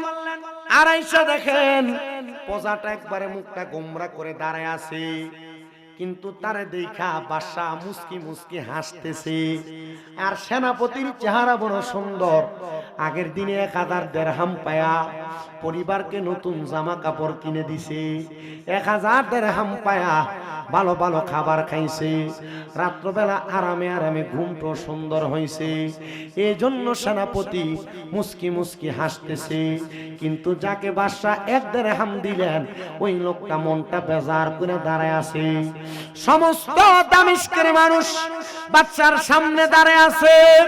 বাদশা ওনার যত উজির আছেন প্রজা আছেন তাদেরকে দিয়া বড় একটা চুল্লির মধ্যে আগুন ধরায়া, আমরা যে কড়াই বলি অথবা আমরা যে তাওয়া বলি, তাওয়া পরোটা সেক দেওয়ার জন্য, ওই বাদশা ডাক দিয়া কয়, জগতের মানুষ আমি এবার একটা বড় তাওয়াই দিলাম আগুনের উপরে, ওই তাওয়াইটার বড় গরম করলাম। ডাক দিয়া বললাম, এ আমার প্রজা শুনো, তোমার গতকালকে 1 দিরহাম দিলাম, এই তাওয়াইয়ের উপরে তুমি দাঁড়াইবা, দাঁড়াইয়া তোমার 1 দিরহামের হিসাব দিবা। প্রজার চোখের পানি পালায়া কই, আমার তো মাত্র 1 দিরহাম, হিসাব দিতে আমার বেশি সময় লাগবে না। 1 পা দিয়া দাঁড়ায়া উইটা ডাক দিয়া কয়, ওগো আমার বাদশা, হাতে লাগাইতে পারি নাই, এটা আমি আপনি বাদশার স্মৃতি হিসেবে রেখে দিছি। এটা বলে লাভ দিয়ে প্রজা নেমে গেছেন। আর সেনাপতি কত সুন্দর হাস্যোজ্জ্বল চেহারা, 1000 দিরহাম পায়া আগের দিন বড় ভালো ভালো খাবার খাইছে, আরামসে রাত্রবেলা ঘুমাইছে। কিন্তু যখন এই গরম তাওয়ার উপরে উঠতে বলছে, সেনাপতির চোখের পানি ঝরঝর করে ছেড়ে দিছে। বাদশা, যদি আমি গতকালকে জানতাম গো এই তাওয়াইয়ের উপরে দাঁড়ায়া দাঁড়ায়া আমি হিসাব দেওয়া লাগবে, আমি আমার 1000 দিরহাম কি করছি, তাহলে আমি 1000 দিরহাম নিতাম না। বাদশা ডাক দিয়া কয়, প্রজারা শুনছনি, তোমাদেরকে আমার আল্লাহ তাআলা যা সম্পদ দিয়েছেন এগুলার উপর তোমরা শুকর গুজার করো। যদি বেশি সম্পদের মালিক হয়ে যাও, এই তাওয়াটা কত গরম কত গরম, এটার চাইতে আরো বেশি গরম হবে হাসরের ময়দান, সহ্য করতে পারবা না, সহ্য করতে পারবা না। যত অর্থ ইনকাম করবা সব অর্থের হিসাব সে জায়গায় দেওয়া লাগবে। এ মুসলমান ইমানদার, একটাবার চিন্তা করছনি, সেই হিসাব যদি মাওলার কাছে দেওয়ার জন্য তোমার দাঁড় করায়, এ পর্দার অন্তরালের মা, তোমার স্বামী অল্প ইনকাম করলে তোমরা যারা স্বামীকে মন্দ কথা বলো, তোমরা বলো তোমার বেশি কামাই করার মুরুদ নাই, পাওয়ার নাই, ক্ষমতা নাই, তোমার চাইতে বয়সে কম বাটার পুকুর পারেন অমুকের ছেলে লাখ লাখ কোটি টাকা ইনকাম করে, মা গো এমন শব্দ ব্যবহার কইরো না। মনে রাখবা আল্লাহ তাআলার ঘোষণা, লা ইউকাল্লিফুল্লাহু নাফসান ইল্লা উসআহা, আমার আল্লাহ কয় আমি কারোর সাধ্যের বাহিরে কোনো কিছু চাপে দেই না। অল্প যা কামাই করো তাতে তুমি শুকর গুজার করো, আর যে ব্যক্তি বেশি কামাই করো তুমি তোমার বেশির মধ্যে শুকর গুজার করো। তবে বেশি সম্পদের মায়ায় পইরা যারা নামাজ ছেড়ে দাও, বেশি সম্পদের মায়ায় পইরা যারা রোজা ছেড়ে দাও, বেশি সম্পদের মায়ায় পইরা যারা আল্লাহ তাআলার জিকির আজকার ভুলে যাও, আল্লাহর কোরআন তেলাওয়াত করে ভুলে যাও, মনে রাখবা ওই দামেস্কের বাদশার সেনাপতি যেমন ভাবে হিসাবটা দিতে তার কষ্ট হয়েছে, কান্না করেছে, তোমরা হাসরের ময়দানে কান্না করবা। তোমার সন্তান তোমার অর্থ উপার্জিত অর্থ আহার করেছে, কিন্তু তোমার সন্তান তোমার পাশে দাঁড়াবে না। সন্তান বলবে আমার বাবা হিসেবে ওনার দায়িত্ব ছিল আমাকে খাওয়ানো, হালাল খাওয়াইলো না হারাম খাওয়াইলো এটা আমার দেখার বিষয় না, উনি ওনার জবাব দিবে। এ বাবা, কোন সন্তানের জন্য হারাম খাও, কোন সন্তানের জন্য পরের হক মেরা খাও, সুদের টাকা ঘুষের টাকা দিয়া সন্তানদের দামি বিল্ডিং বানায় দিয়া যাও, সন্তানদের বেশি পড়ালেখা করানোর জন্য হারাম টাকা অর্জন কইরা সন্তানদের বিদেশ নিয়ে দামি দামি স্কুল মাদ্রাসা কলেজ ইউনিভার্সিটিতে পড়াও। না না না রে না, এমন অর্থ হারাম টাকা দিয়া সন্তানকে বড় শিক্ষিত ডিগ্রিওয়ালা বানাইলে এই ডিগ্রি দিয়া কবরে কোনো কাম হবে না। এবার আপনারা বলেন, কবরে কাজ করার জন্য আমরা সবাই আল্লাহ তাআলার কাছ থেকে ডিগ্রি অর্জন করার দরকার আছে না নাই? ওই ডিগ্রিটার নাম হলো ঈমান আর আমল। কষ্ট হয় আপনাদের? আমার কাছে সবচেয়ে ভালো লাগে গত বছরে যে আসছি আপনাদের স্টেজে আপনারা মুরব্বীদেরকে আমি দেখেছি, মারহাবা পড়েন। বহু এলাকায় মাহফিল কমিটি মাহফিলের আয়োজন করে এরা নিজেরাই মাহফিলে থাকতে পারে। আপনারা মাহফিল কমিটি সবাই আছেন, এটা আমার কাছে ভালো লাগছে। এলাকার মুরব্বী যারা আছেন আপনারা আছেন, এটা ভালো লাগছে। মেলা বাজার দোকানপাটে তারা থাকবে, এটা তাদের স্বাভাবিক বিষয়। কিন্তু যারা আল্লাহ তাআলা যে আমাদেরকে ইন্তেকাল করাবেন, আমরা যে মারা যাব, মারা যাওয়ার পর কবরে যাব, এই কথা কি সত্য নাকি মিথ্যা? ওয়াজ শুরু করার আগেই বলছিলাম জায়গা বড় করে দেন। গত বছরও বলছিলাম জায়গা বড় করে দেন। বড় করছেন কিন্তু বিছায়া দেন না। যদি বিছায়া আগেই দিতেন তাহলে মানুষ আর দাঁড়ানোর জায়গা পাইতো না, মানুষ বৈশা যাইত। আমি তো চিনি আর দেখতেছি এখন কারা কারা পুরা ওয়াজ শোনে, আর তাবারুকের ফুটলাটার ফাটি কোনটা এটারও আইলে দেখা যাইব আর চিনা যাইব। তো ইজ্জত বাঁচানোর জন্য হইলো তাবারুকের সময় সামনে একবারে অতি সন্নিকটে আইসা পড়ো, বৈশা যাও। ইনশাআল্লাহ আল্লাহর কোরআন রসুলে পাকের হাদিস মোতাবেক আমাদের যে সাফান লাগবে না, এমনি জায়গা বইয়া গরম করছে শীতের দিনে। আমার কাছে গরম লাগে কিন্তু এরার কাছে ঠান্ডা লাগে। যেমনি আছেন এমনি থাকেন, আলহামদুলিল্লাহ। দেখবেন তাবারুকের সময় ইন্ডিয়া ফাঁকও থাকতো না। মারহাবা কন। একদিন মাটির ভিতরে হবে ঘরে মন আমার, কেন বান্ধ দালান ঘর রে মন আমার, কেন বান্ধ দালান ঘর। আপনারা বলেন মাটির ভিতরে যে ঘরটা হবে সেই ঘরটার নাম কি? আসতে কয় আরো জোরে কোন, সেই ঘরটার নাম কি?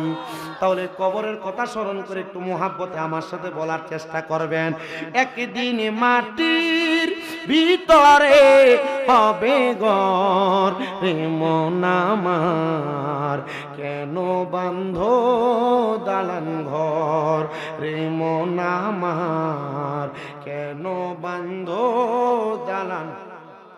প্রাণ পাখি উড়ে যাবে পিঞ্জর ছেড়ে, ধরা দমে সবই রবে তুমি যাবে চলে।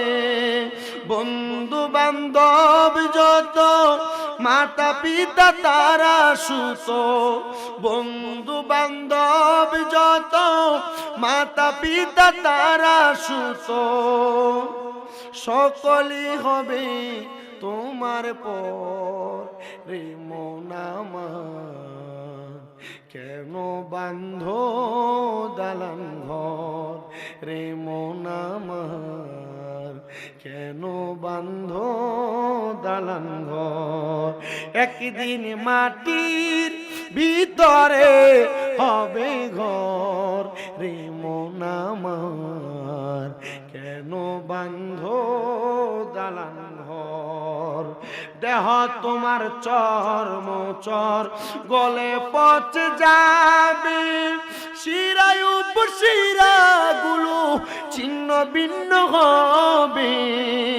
দেহ তোমার চর্ম চর গলে পচে যাবে, শিরায় উপশিরা গুলো ছিন্ন ভিন্ন হবে। দণ্ড মেরু দণ্ড সবই হবে খণ্ড খণ্ড, দণ্ড মেরু দণ্ড সবই হবে খণ্ড খণ্ড। পরে রবে মাটি রয় উপর রে মন আমার, কেন বান্ধ দালান ঘর রে মন আমার, কেন বান্ধ দালান ঘর। আমার কাপ্তান বাজার এলাকার বাটার পুকুর পাড়ের মানুষ যারা শীতের দিন আসার পরে দামি কম্বল ছাইরা উঠতে পারো না, আরামের গরম বিছানা ছাইরা উঠতে পারো না, আমি তোমাদের কাছে ওই বাদশার পরিবর্তনের পরে বাদশার স্ত্রী কেমনে ইসলামের উপর পরিবর্তিত হয়ে আগমন করছে একটু শোনাই শোনো। ওই বাদশার টাকা বেশি, সম্পদ বেশি, অর্থ বেশি, মানুষের যত অর্থ বেশি হয়, টাকা বেশি হয়, আরাম আয়েশের ইচ্ছা তত বেশি হয়, ঠিক না? যদি পাখা একটা চলে দুইটার ব্যবস্থা করে, যদি এর থেকে বেশি ইনকাম হয় একটা এসি লাগানোর ব্যবস্থা করে। এসি যদি ঠিক হয়, সোনারগাঁ হোটেলে কোন বিছানাটা বিছায়, খুব কমফোর্টেবল একটা বিছানা যেটাতে শুইলে দেরাত নিতে চলে যায়, এমন একটা বিছানা খোঁজ করে, কথা কন না, ঠিক না?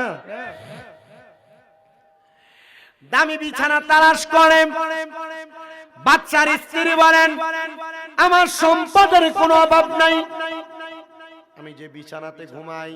মানুষ তিন কারণে বেশি ইনকাম করে। কয় কারণ? কথা কন না, কয় কারণ? ভালো থাকা, ভালো খাওয়া, ভালো ঘুম, ভালো খাওয়া, ভালো চিকিৎসা। কয়টা কারণ?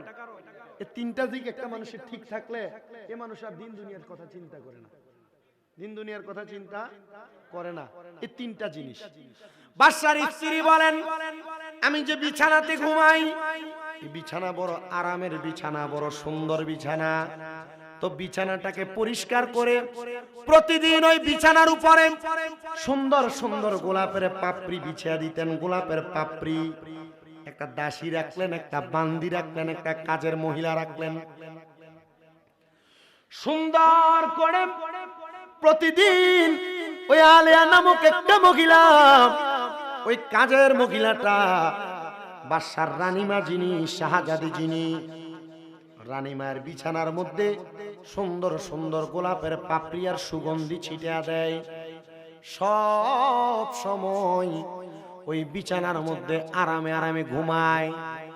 একদিন ওই আলেয়া নামক ওই দাসী মহিলা তিনি বলেন আমি চিন্তা করতে লাগলাম, এত সুন্দর সাদা একটা বিছানা যেটার উপর গোলাপের পাপড়ি ছিটাইলে, সুন্দর সুগন্ধি মারলে, এটার মধ্যে রানীমা আরামে ঘুমায়। আমি যদি একদিন ঘুমাইতে পারতাম। তিনি আরামে সে বিছানায় একদিন রানীমার অগোছরে বিছানাতে ঘুমাইছে। এই অগোছরে বিছানাতে ঘুমানোটা রানী এসে দেখছেন। দেখা দুইজন রাজকর্তা অথবা কর্মীকে ডাক দিলেন, এ কাজের মহিলাকে নিয়ে যাও আর পুরো এলাকার মানুষকে খবর দাও যে রানীমায়ের বিছানা সুগন্ধি এবং আরামদায়ক বিছানাতে ঘুমানোর কারণে কাজের এই দাসী বান্দি মহিলা আলেয়ার শাস্তি হচ্ছে আমরা দুইজন তাকে চাবুক দিয়ে আঘাত করব। চাবুক দিয়ে আঘাত করার সময় তার দুই হাত পেছনে বাঁধা থাকবে, পাগুলা বাঁধা থাকবে। এলাকার সব মানুষ আগমন করলেন। সবার সামনে ওই কাজের মহিলাটার শরীরের মধ্যে চাবুক দিয়ে আঘাত করা হচ্ছে। একটা না যোহর থেকে আসর পর্যন্ত ওই মহিলাটার, ওই কাজের মেয়েটার শরীরের মধ্যে চাবুক দিয়ে মারা হচ্ছে। এমন টাইমে বাদশার রানী ওনার রাজপ্রাসাদ থেকে আসরের সময় বের হয়েছেন দেখার জন্য। আয়সা দেখতেছে ওই আলেয়া নামক মহিলাটা যিনি কাজের মহিলা, তার পুরা শরীরের মধ্যে চাবুক দিয়ে আঘাত করতে করতে তার রক্তগুলা জমিনে ঝরে ঝরে পড়ে গেছে। এবার রানীমা তার হাতের লাঠি দ্বারা ওই কাজের মহিলার মাথাটা একটু নিচ থেকে উপরে তুললেন। আর রানীমার চেহারার দিকে তাকায়া কাজের মহিলাটা মুস্কি মুস্কি করে দাঁত দেখায়া দেখায়া হাসতেছে। আচ্ছা, যোহর থেকে আসর পর্যন্ত শরীরে আঘাত করা হইল, এই মহিলাটা যদি এভাবে হাসে আপনার কাছে কি মনে হবে? কি নির্লজ্জ, কি বেহায়া, কি নির্লজ্জ, কি বেহায়া। একটা অন্যায়ের কারণে তাকে এভাবে আঘাত করা হইলো, কিন্তু সে এভাবে হাসতেছে। তোমার তো শরম নাই, তোমার তো লজ্জা নাই। রানীমা ডাক দিয়া বলেন, এ আমার কাজের দাসী, হে বান্দি, তুমি আমার রাজপ্রাসাদের মধ্যে কাজ করতে বড় সাহসিকতা দেখায়া তুমি যেহেতু আমার বিছানাতে শুইলা, তোমার এত কষ্টে আঘাত দিয়া দিয়া কষ্ট দেওয়া হচ্ছে, এখন দেখি তুমি মুস্কি মুস্কি হাসো।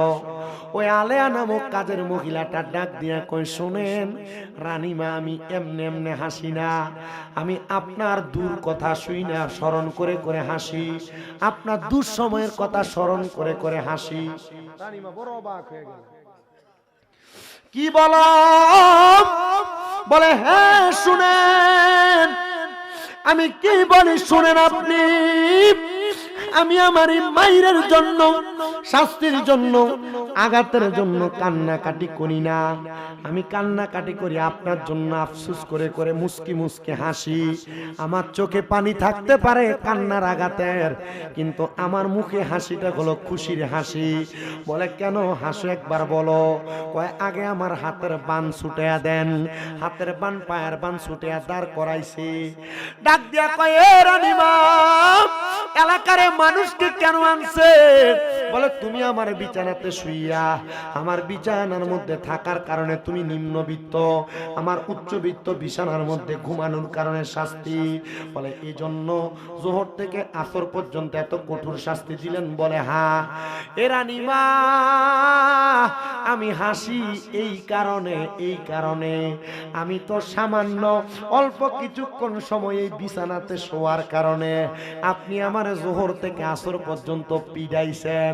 রানীমা চিন্তা করছেননি বছরের পরে বছর আপনি দামি বিছানার মধ্যে ঘুমায়া ঘুমায়া কাটায়া দিছেন।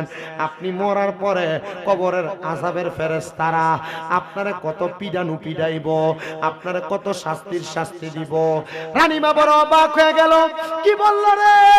একটা কাজের মহিলা আমার আখিরাতের কথা স্মরণ করে দিছে।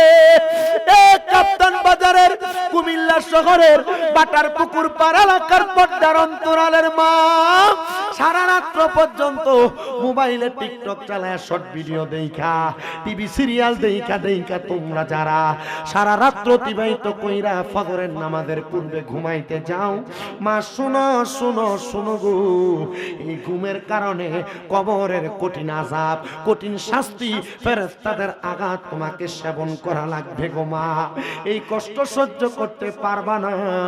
ও পর্দার অন্তরালের আমার আম্মুজিরা, আমি তোমাদের কাছে আবদার করি গো মা, তোমরা যদি চাও গো, তোমরা তোমাদের দুনিয়ার জমিনে ইবাদত দিয়া তোমাদের মা তোমাদের বাবার জান্নাতি বানাইতে পারবা। আহারে বাটার পুকুর পাড়ের গুরুস্থানে, কাপ্তান বাজারের গুরুস্থানে কত মানুষ জাহান্নামের আগুনে জ্বলতাছে। এই জাহান্নামের আগুনে জ্বলার অন্য কোনো কারণ না, কোনো কারণ হলো তারার সন্তান। মনে রাখবেন রে বাটার পুকুর পাড়ের মানুষ, একটা সন্তানের নেক কাজের কারণে একটা মা বাবা জান্নাতে যায়, একটা সন্তানের বদ কাজের কারণে তাদের মা বাবা দোজখে যায়। এমন কোন কর্ম কইরো না রে, তোমার যেই কর্মের কারণে তোমার মা দোজখের আগুনে জ্বলবে, তোমার বাবা দোজখের আগুনে জ্বলবে। আমি আপনাদেরকে আরো সুন্দর সুন্দর দিয়ে একটা ওয়াকিয়া শোনাইলে আমার মনে হয় আপনারা আমার ওয়াজটা বুঝবেন। আপনাদের কি কষ্ট হবে বাবা? 11:30 বাজে, মোটামুটি 12টার মধ্যে শেষ করলে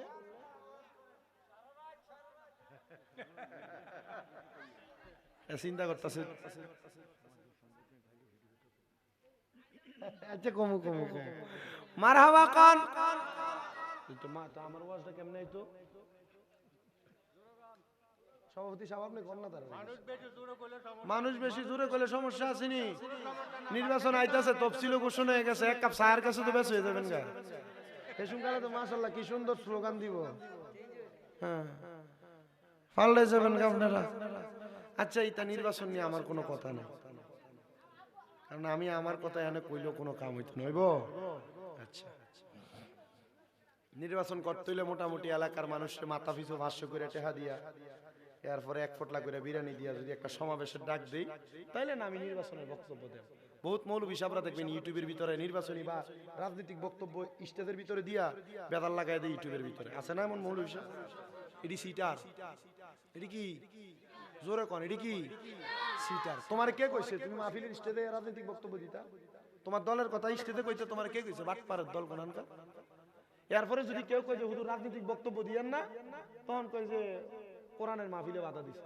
কোরআনের মাহফিলে বাধা দিছে, তুমি রাজনীতি মাহফিলের ভিতরে আপনি কি কোন যে এই 5 আগস্টের আগে যারা ছিল এরা যে চলে গেছে, এখানে কি নাই? এরা মাহফিলে বিএনপি নাই, জামাত নাই, অন্যান্য দলের লোক নাই, তা আমি যদি আমার দলের কথা কই তখন এরার মনে কষ্ট যাইতো না? আমার কে বলছে? এটা বাটপার সব। স্টেজের ভিতরে যারা রাজনৈতিক বক্তব্য দেয় এরা কি নাম্বার 1 বাটফা। এরা মাহফিলটাকে বিশৃঙ্খলা মুক্ত যুক্ত বানাইতে চায়, মাহফিলের ময়দানটাকে হাস্যরসের মঞ্চ বানায় ফেলছে। আপনি ঠিক কইলেও ঠিক, না কইলেও ঠিক। উত্তরবঙ্গ থেকে বেশিরভাগ এই কথাগুলো আসে, বগুড়া, নওগাঁ, সিরাজগঞ্জ, পাবনার অঞ্চল থেকে। আমাকে যখন ফোন দেয়, হুজুর হুজুর আমাদের দাওয়াত দিতেছি, হুজুর হাদিয়াও ঠিক, সব ঠিক, হুজুর রাজনৈতিক বক্তব্য আপনি কি দেন নাকি? আমি বলছি পুরো ইউটিউব খুঁজে দেখো, আমার কোন রাজনৈতিক বক্তব্য পাইলে এরপর দাওয়াত দেওয়ার দরকার নাই, উল্টা তোমার মাহফিলে হাদিয়া যা, আমার থেকে তার ড্যামারেজ নিয়ে যাবে। কেন? আমি রাজনৈতিক বক্তব্য দেওয়ার জন্য আসছি? একবারে ডাইরেক্ট কথা। কোন হুজুর যদি স্টেজে রাজনীতির কথা বলতে আসে, কবেন যে হুজুর রাজনীতির বক্তব্য দিলে মাথা পিছু 500 করে টাকা দেন। কত কইরা? 500 করে টাকা দেন, একটা প্যাকেট করে বিরিয়ানি দেন, তাইলে হবে রাজনীতি। এরপর আপনি মন্ত্র সাজান। আমরা এত সুন্দর কোরআন সুন্নাহর বাগান সাজাইলাম, মানুষের মরার ভয় দেখাইলাম, এখন মরার ভয় দেখাইয়া যখন আমি রাজনীতির কথা কমু, আমার সুন্দর সুন্দর কথাও কইলাম, নির্বাচনের আগের রাতে 500 টাকার কাছে ব্যস্ত হয়ে গেলাম, তার লাভ হইল? আল্লাহ কবুল করেন। কাপ্তান বাজারের রাস্তাটা তো হইছে মোটামুটি, ঠিক না? 3 মাস আগেও ভালো ছিল না, কথা কই না কেন? 3 মাস আগেও ভালো ছিল না। আল্লাহ কবুল করেন। আবার কি বিরিয়ানি গরু দিয়া না মুরগি দিয়া? হাই রে মাশাআল্লাহ, মারহাবা কর। তাহলে ঠিক আছে, আপনারা আছেন তো ইনশাআল্লাহ? এবার যে কথাই ছিলাম, কিতা ফজর নামাজ পড়বেন না আপনি? আসেন, মিস নাই, মাশাআল্লাহ একটা নামাজি পাইছি, আল্লাহ কবুল করুক, আমিন কোন। তো যেই কথা বলতেছিলাম, আপনাদের যাদের মা নাই একটু হাতটা তুলেন। ঠিক আছে, তোমরা বেটা তুলেন। এবার যাদের বাবা নাই তারাও হাত তুলেন। যাদের মা বাবা নাই, দুইজনই নাই, তারাও হাত তোলেন। আচ্ছা, আপনার মা আপনার বাবা আপনার এত কষ্ট করে জন্ম দিয়েছেন, আপনার মা বাবা এখন কবরে চলে গেছেন।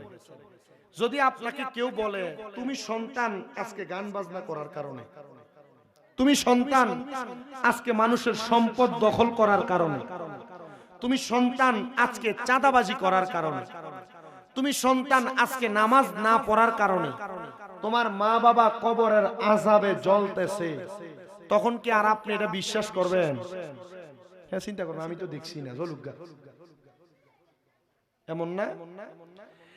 হে দুনিয়ার মানুষ শুনো, নবী আমার বলে দুনিয়াতে কোনো মা বাবা এমন কোন সন্তান রেখে যাবে না যে সন্তান তার মা বাবার দুজকের আগুনে জ্বলার কারণ হয়।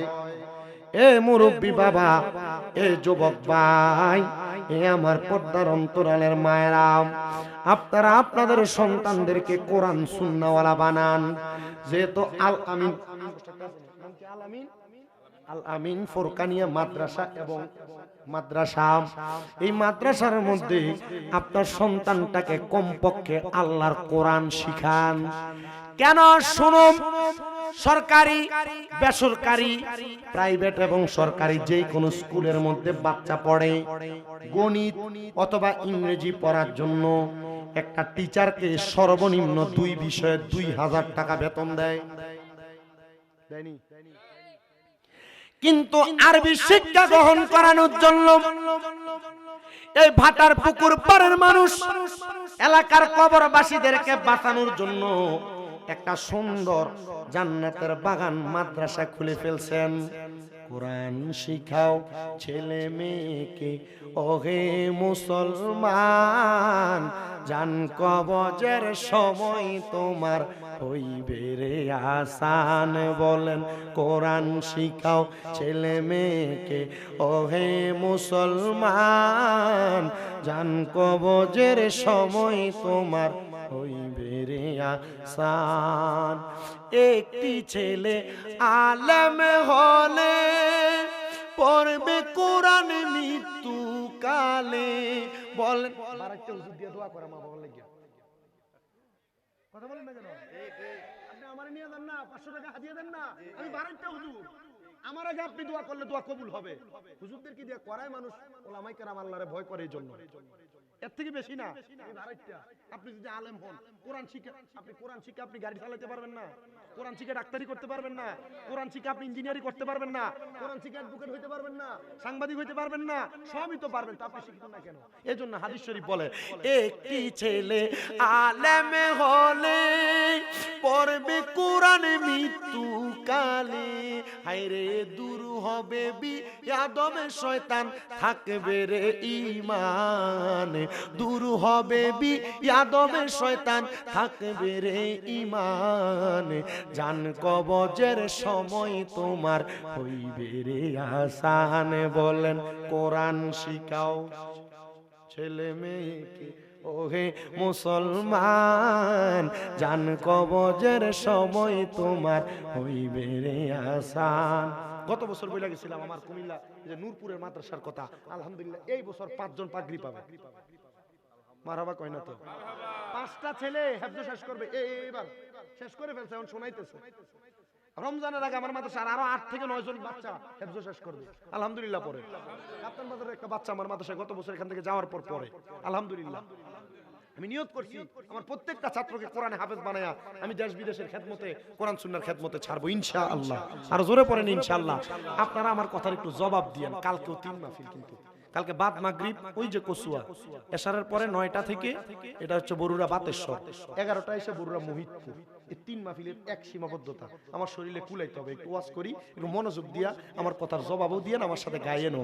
আরে একটি মেয়ে আলেমা হলে আরে পড়বে কোরআন মৃত্যুকালে, বলেন একটি মেয়ে আলেমা হলে আরে পড়বে কোরআন মৃত্যুকালে, হাহা দূর হবে বিয়াদবে শয়তানে, থাকবে রে ঈমান, দূর হবে বিয়াদবে শয়তানে, থাকবে রে ঈমান, জানে কবজের সময় তোমার হইবে রে আসান। বলেন কোরআন শিখাও ছেলে মেয়েকে ওহে মুসলমান, কোরআন শিখাও ছেলে মেয়েকে ওহে মুসলমান, জানে কবজের সময় তোমার হইবে রে আসান।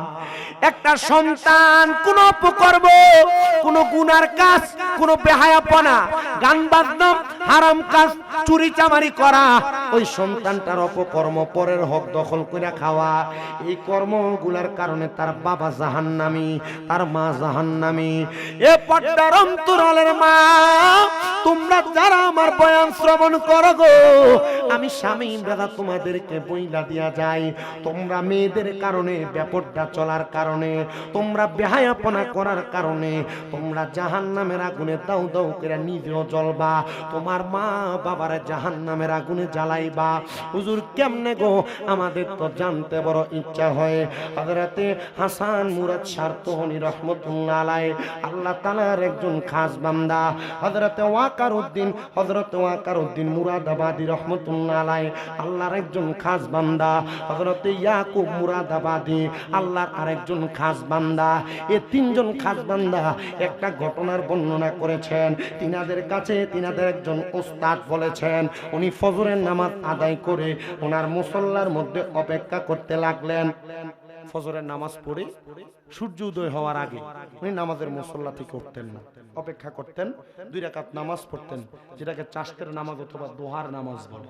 চাশতের নামাজ অথবা দোহার নামাজ, মানে অনেক মুরব্বীরা আমলটা করে। ওনারা বলেন এ জগতের মানুষ, তিনি ফজরের নামাজ পড়ে ওই দিন ওনার নামাজের মুসল্লার মধ্যে অপেক্ষা করতে লাগলেন সূর্য উদয় হওয়ার। কিন্তু যখন উনি সেজদার মধ্যে পড়ে গেলেন, উনি সেজদার মধ্যে একটু ঘুমায় গেলেন, হঠাৎ করে আমি দেখলাম উনি ঘুম থেকে জাগ্রত হইলেন, কিন্তু ওনার চোখগুলা বেয়ে বেয়ে পানি পড়তেছে। তার মানে অস্বাভাবিক কোনো স্বপ্ন দেখেছেন, অস্বাভাবিক কোনো স্বপ্ন দেখেছেন। আপনারা অনেকে আপনাদের মা, আপনাদের বাবা, আপনাদের আত্মীয় স্বজন কি মারা গেছেন স্বপ্ন দেখেন না? ওনারা ডাক দিয়ে বলেন, আমরা তাকে দেখলাম উনি ঘুম থেকে জাগ্রত হইয়া চোখের পানিগুলো ফেলে দিয়ে দিয়ে কান্না করতেছে। আমি জিজ্ঞাসা করলাম, ও আল্লাহর মকবুল বান্দা, হে আল্লাহর ওলি, আপনি আমারে বলেন না গো আল্লাহর বুজুর্গ, আপনি কেন ঘুম থেকে কান্না করতে করতে জাগ্রত হয়ে গেলেন? তিনি ডাক দিয়া বলতেছে, অন্য কোনো কারণে আমি জাগ্রত হই নাই, কারণ আছে। বলে কি? বলে আমি ঘুমের মধ্যে হঠাৎ করে স্বপ্ন দেখতে লাগলাম, আমার সামনে একটা জিন্দা মানুষ হেঁটে হেঁটে আসতেছে, কিন্তু দুনিয়ার মানুষ যেমন তিনি তেমন না। দুনিয়ার মানুষ স্বাভাবিকভাবে হেঁটে আসে, আমি দেখলাম ওনার নাভি থেকে পায়ের তালু পর্যন্ত আগুন দাউ দাউ দাউ দাউ করে জ্বলতেছে, আর নাভি থেকে মাথার তালু পর্যন্ত ভালো দেখা যায়। আমি বড় অবাক, এমন মানুষ তো আমি আমার জীবনে দেখি নাই, যার নাভি থেকে পা পর্যন্ত আগুনে অর্ধেক শরীর জ্বলে, আর নাভি থেকে মাথার তালু পর্যন্ত বড় ভালো দেখা যায়। আমি প্রশ্ন করতে লাগলাম, কে গো আপনি? বলে আমি একজন আলেমে দিন।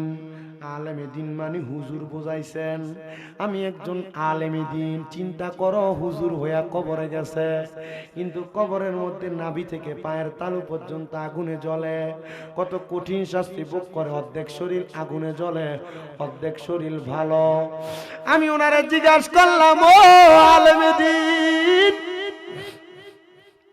আপনার কেন এমন অবস্থা? আপনি একবার বলেন।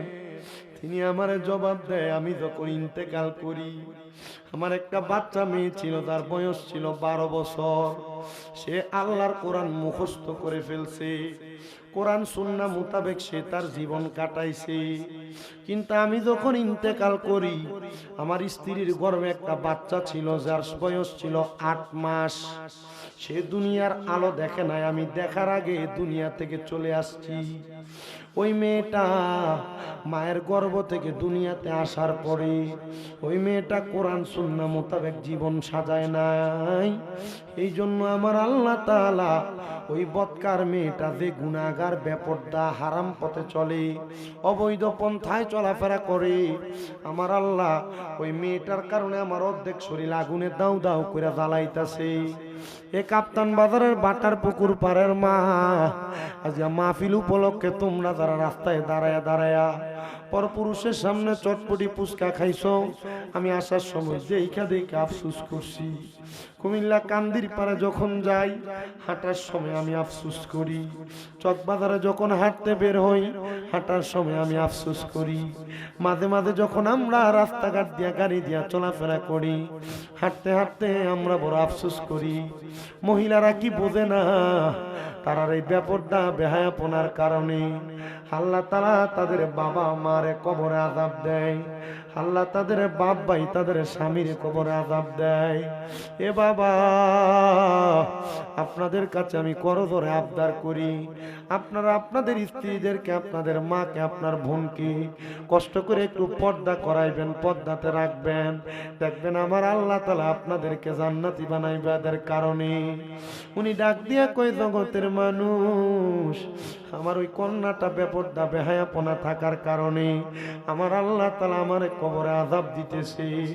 বলে হ্যাঁ, তবে অর্ধেক শরীরকে আমার আল্লাহ কেন ভালো রাখছে জানেন?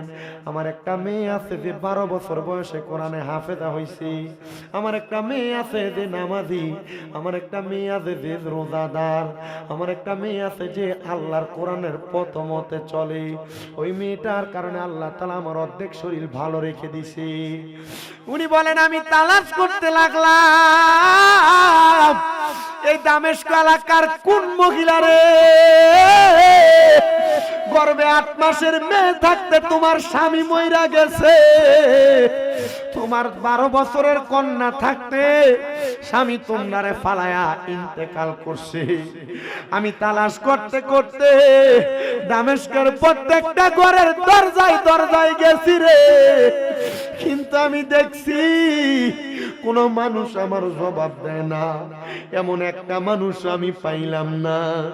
কিন্তু আমি সর্বশেষ একটা ঘরের দরজার সামনে গেলাম, সালাম দিলাম, আসসালামু আলাইকুম ওয়া রাহমাতুল্লাহ।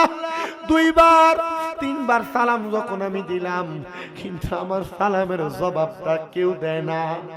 এমন টাইমে ঘরের দরজাটা মিলা, আমরা ভাত খাওয়ার পরে যে হাত ধোয়ার পানিটা থাকে, এটা আমরা কুমিল্লার ভাষায় আইডা পানি বলি।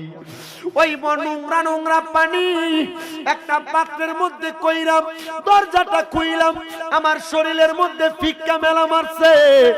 আমি পবিত্র পোশাকটা অপবিত্র হয়ে গেছে বিদায় আমি এবার ফিরে চলে যেতে লাগলাম। এমন টাইমে চিকন সুরে কে জানি আমার একটা জবাব দেয়, ওয়া আলাইকুমুস সালাম ওয়া রাহমাতুল্লাহি ওয়া বারাকাতুহু। জোরে কোন আল্লাহু আকবার। আমার সালামের জবাব যখন দেই, আমি সালামের জবাব পাইয়া আমি পিছন ফিরা তাকাইলাম না। আমার দ্বিতীয়বার আবার সালামের জবাব দেই, ওয়া আলাইকুমুস সালাম। আমি জবাব পাইয়া আর পেছনের দিকে তাকাইলাম না। আমার তৃতীয়বার আবার সালামের জবাব দেই, ওয়া আলাইকুমুস সালাম। আমি তৃতীয়বারও আর তাকাইলাম না, আমার বড় রাগ হয়ে গেছে। কিন্তু তৃতীয়বার যখন আমি তাকাই না, আমার চতুর্থবার সে আর জবাব দেয় না, এবার উল্টা আমার সালাম দেয়, আসসালামু আলাইকুম ওয়া রাহমাতুল্লাহ। আমার বুঝতে দেরি হয় নাই, আমি তার তিনবার সালাম দিছি, সে আমার তিনবার জবাব দিছে। কিন্তু তৃতীয়বারের পরে চতুর্থবার জবাব না পায়া সে আমার উল্টে সালাম দিছে। তার মানে সে বড় বুঝের মানুষ। আমি ফিরা দেখলাম দুইটা মাইয়া দেখা যায়, একটা মেয়ের চেহারা দেখা যায় না, বড় সুন্দর সাদৃশ্য চোখগুলা শুধু দেখা যায়, আর একটা মাইয়া চুলগুলা ছাড়া এলোমেলো, উগ্র ভাষায় রাগান্বিত চোখে আমার দিকে তাকায় আছে। ওই সালামের জবাব দেওয়া মেয়েটা ডাক দিয়া কয়ে, আল্লাহর বুজুর্গ বান্দা, আপনি আমার ঘরের দরজায় কেন গো? সালাম প্রদান করলেন, জবাব তো দিতে পারি নাই, রাগান্বিত হইয়া আপনি আমার তিনবার সালামের জবাব পাইয়া তাকান নাই। পঞ্চম চতুর্থবার যখন সালাম দিলাম, এখন কেন তাকাইলেন? এবার উগ্র মায়াটা আরেকবার আমার দিকে আবার যেই পাত্রটা দিয়ে পানি মারছে, ওই পাত্রটা মেলা মারছে। উনি ডাক দিয়া কয়, দুইজন কন্যা, তোমরাই কি ওই মায়ের সন্তান? তোমরাই কই বাবার সন্তান যারে 12 বছরের রাইকা আব্বা মারা গেছে? তুমি কি সেই মায়ের সন্তান যে মায়ের গর্ভের মধ্যে থাক অবস্থায় 8 মাসের অবস্থায় বাবা হারাই তিম হয়ে গেছে? বলে হ্যাঁ। বলে এতক্ষণে বুঝতে পারছি রে মাইয়ার দল, তুমি মেয়ের কারণে তোমার আব্বা দুজকের আগুনে জ্বলে। মেয়েটা লাফ দিয়া হুজুরের কদম গুলাতে ধরছে, হুজুর যেই বাবারে আমি জন্মের পরে একবারও দেখি নাই, আমি মায়ের গর্ভে থাকতে আমার আব্বা ইন্তেকাল করেছে। আপনি কি বলেন? আমার কারণেই বুঝি আমার আব্বা কবরের আযাবের শিকার। ভালোবাসি তোমায় বাবা, বুকটা যে যাইছি রে, তোমার কথা হৃদয় মাঝে পড়ছে বারে বারে। বাবা তুমি কেমন আছো ছোট্ট মাটির ঘরে, তোমার কথা হৃদয় মাঝে পড়ছে বারে বারে। বাবা গো হো বাবা, বাবা গো হো বাবা। আমি জানি না এই কাপ্তান বাজার বাটার পুকুর পারে কোন সন্তানেরা জানি তাদের বাবারে মনের উপর মন মাটি দিয়া কবরে শোয়া দিয়ে আজকের মাহফিলের মধ্যে বসে গেছো। সন্তান, আব্বা বড় কষ্ট করে তোমার মানুষ করছে, এখন তোমার টাকার অভাব নাই রে, কিন্তু আব্বার মুখে একটু দামি খানা তুমি তুইলা দিতে পারো না। আব্বা জান কবরের বাসিন্দা। হে সন্তান, বাবার বয়সী কোন কত মুরব্বীরা চোখের সামনে দিয়া হাঁটে, তুমি তোমার আব্বা জানরে দেখো না। ওরে দরজাটা খুলতে খেয়ে যাই ধোকা, বাবা বুঝি বলছে এলে নাকি খোকা। বুকের ভিতরটা লড়ে চড়ে ওঠে, সবাই আছে শুধু বাবা নেই, শুধু বাবানি। হে যুবক, ওই বাবা বুঝি কবরের বাসিন্দা, ওই মা বুঝি কবরের বাসিন্দা। মা দামি কোনো খানা খায় নাই, মা সকালের পান্তা বাতি খায় নাই, রাইখা দিছে আমার সন্তান রৌদ্র দিয়ে আইলে পান্তা বাতি খাইলে কলিজা ঠান্ডা হবে। ওই মা এখন কার কবরে শোয়া? আজকে বাটার পুকুর পাড়ের মাহফিলে তোমরা বসছ, আগে এক বেলা খানা না খাইলে মা বারবার বলতো সন্তান খাও না কেন, পেটটা দি পেটের সাথে লাইগা রইছে। এখন 2-3 বেলা খানা না খাইলেও কেউ একবার আয়া জিগায় না সন্তান খাও না কেন। আর জিগাইব কে? মা তো কবরের বাসিন্দা। আরে নিজে না খায়া কত খানা মা খাওয়াইছে, আজকে ওই মা কবরে। তোমার ঘরে কত মেহমান খানা খায়, কিন্তু তুমি তোমার মারে খানা খাওয়াইতে পারো না, খাওয়াইবা কেমনে মা কবরে? আল্লাহ, যাদের মা কবরে, যাদের বাবা কবরে, আল্লাহ আজকের মাহফিলের উসিলায় মা বাবার কবর জান্নাতের বাগান বানায়া দেন। আল্লাহ মা বাবার কবর জান্নাতের বাগান বানায়া দেন। মাইয়া ডাক দিয়া কই, হুজুর আমি তো আব্বারে কোনোদিন দেখি নাই, আমার কারণে আব্বা কবরের আযাবে জ্বলতেছে। হুজুর বলেন না আমার আব্বা জানের কবরের আযাব আল্লাহ কেমনে মাফ করবে?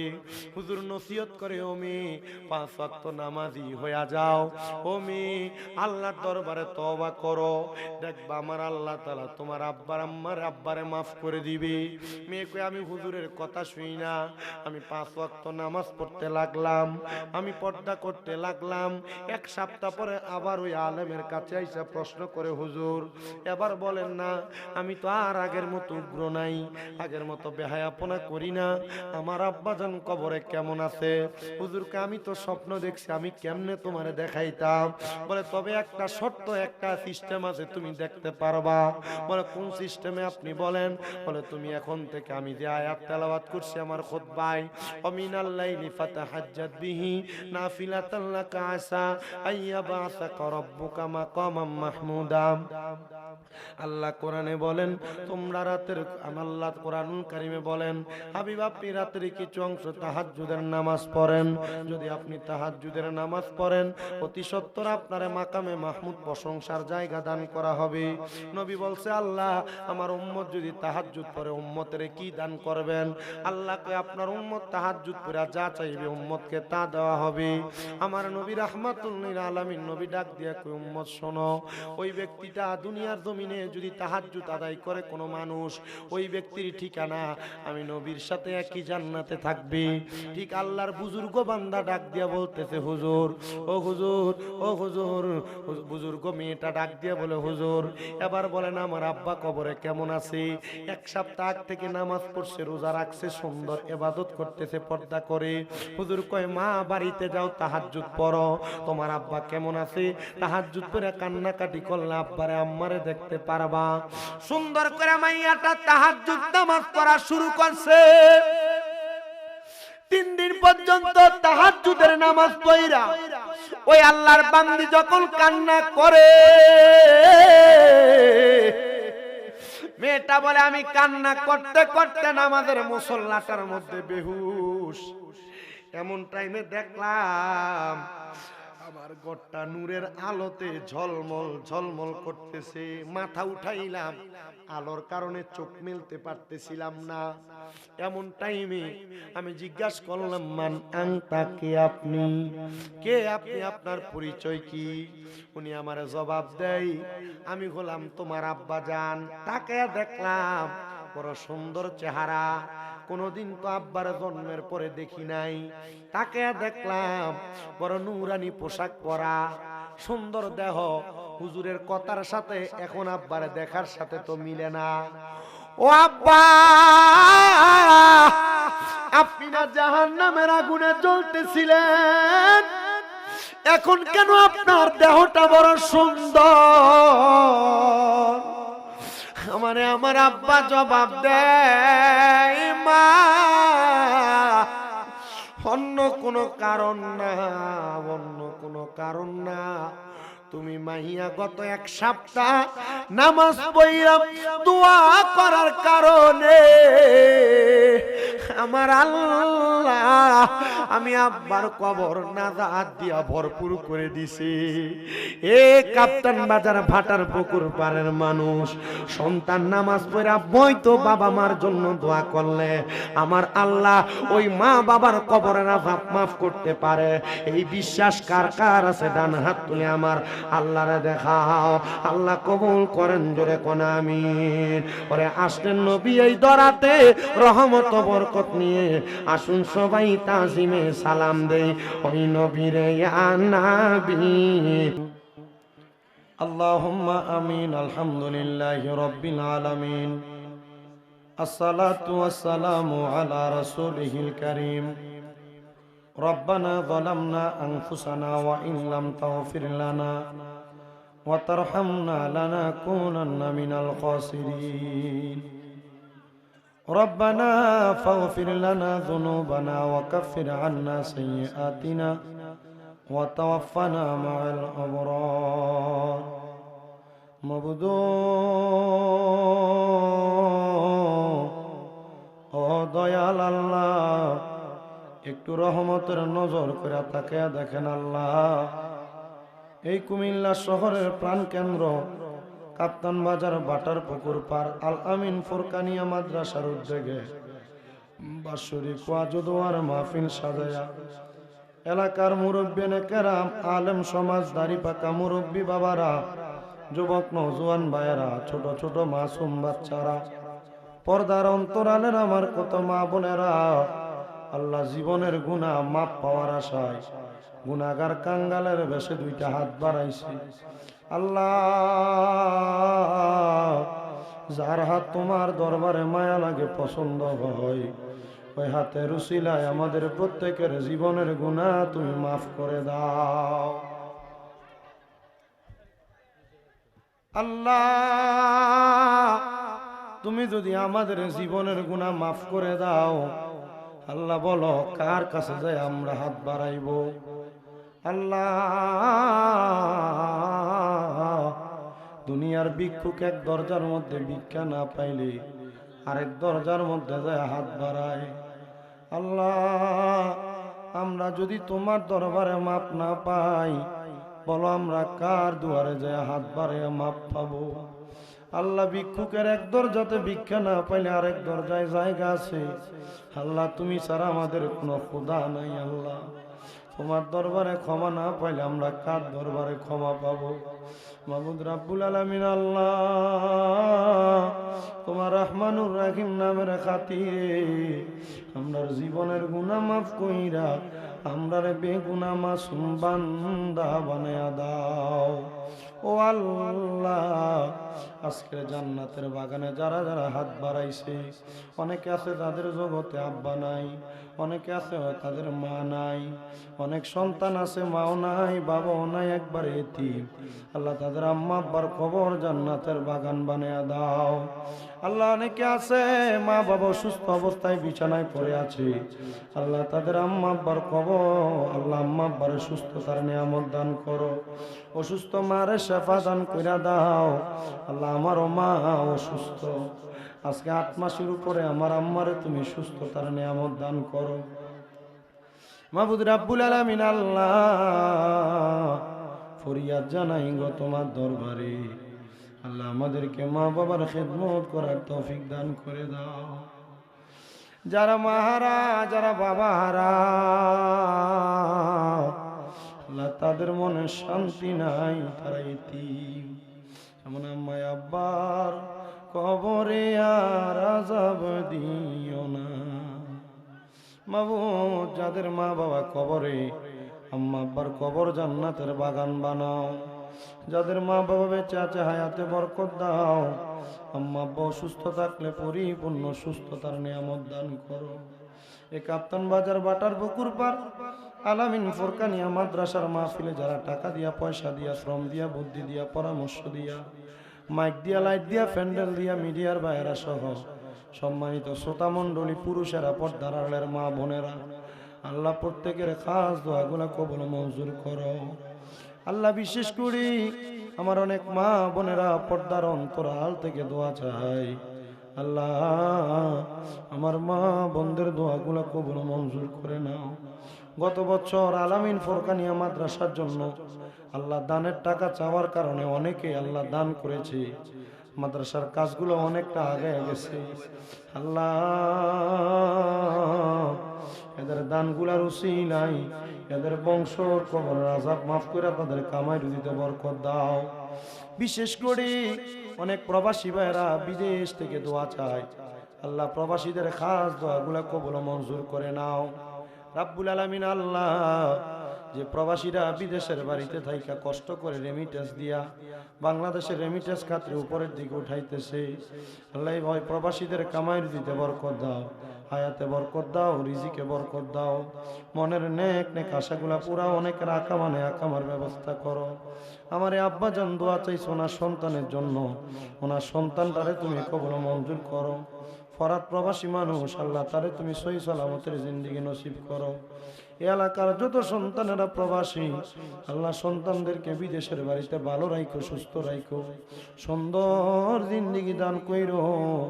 আল্লাহ সোনার বাংলাদেশের উপর তোমার খাস রহমত বরকত দান করো, এই কুমিল্লার উপর তোমার খাস রহমত বরকত দান করো। কাপ্তান বাজারের বাটার পুকুর পাড়ের মাহফিলে আল্লাহ যারা যারা কষ্ট করেছে যুব সমাজ মুরব্বী সমাজ সবাইকে তুমি কবুল মঞ্জুর করে নাও। আল্লাহ মরণ দিবা দুঃখ নাই, বেঈমান বানায়া মরণ দিও না। মরণের আগে বারবার নবীজির নূরানি চেহারা মুবারক দেখতে দেখতে প্রত্যেকের আখিরি জবানে মধুর কালেমা পড়াইয়া দিয়েন গো। আল্লাহ যদি কালেমা না পড়া মারা যায় আল্লাহ ঈমান নিয়ে বিদায় নিতে পারবো না। মরণের আগে নবীর নূরানি চেহারা মুবারক দেখতে দেখতে প্রত্যেকের আখিরি জবানে কালেমা পড়ায়েন লা ইলাহা ইল্লাল্লাহু মুহাম্মাদুর রাসূলুল্লাহ।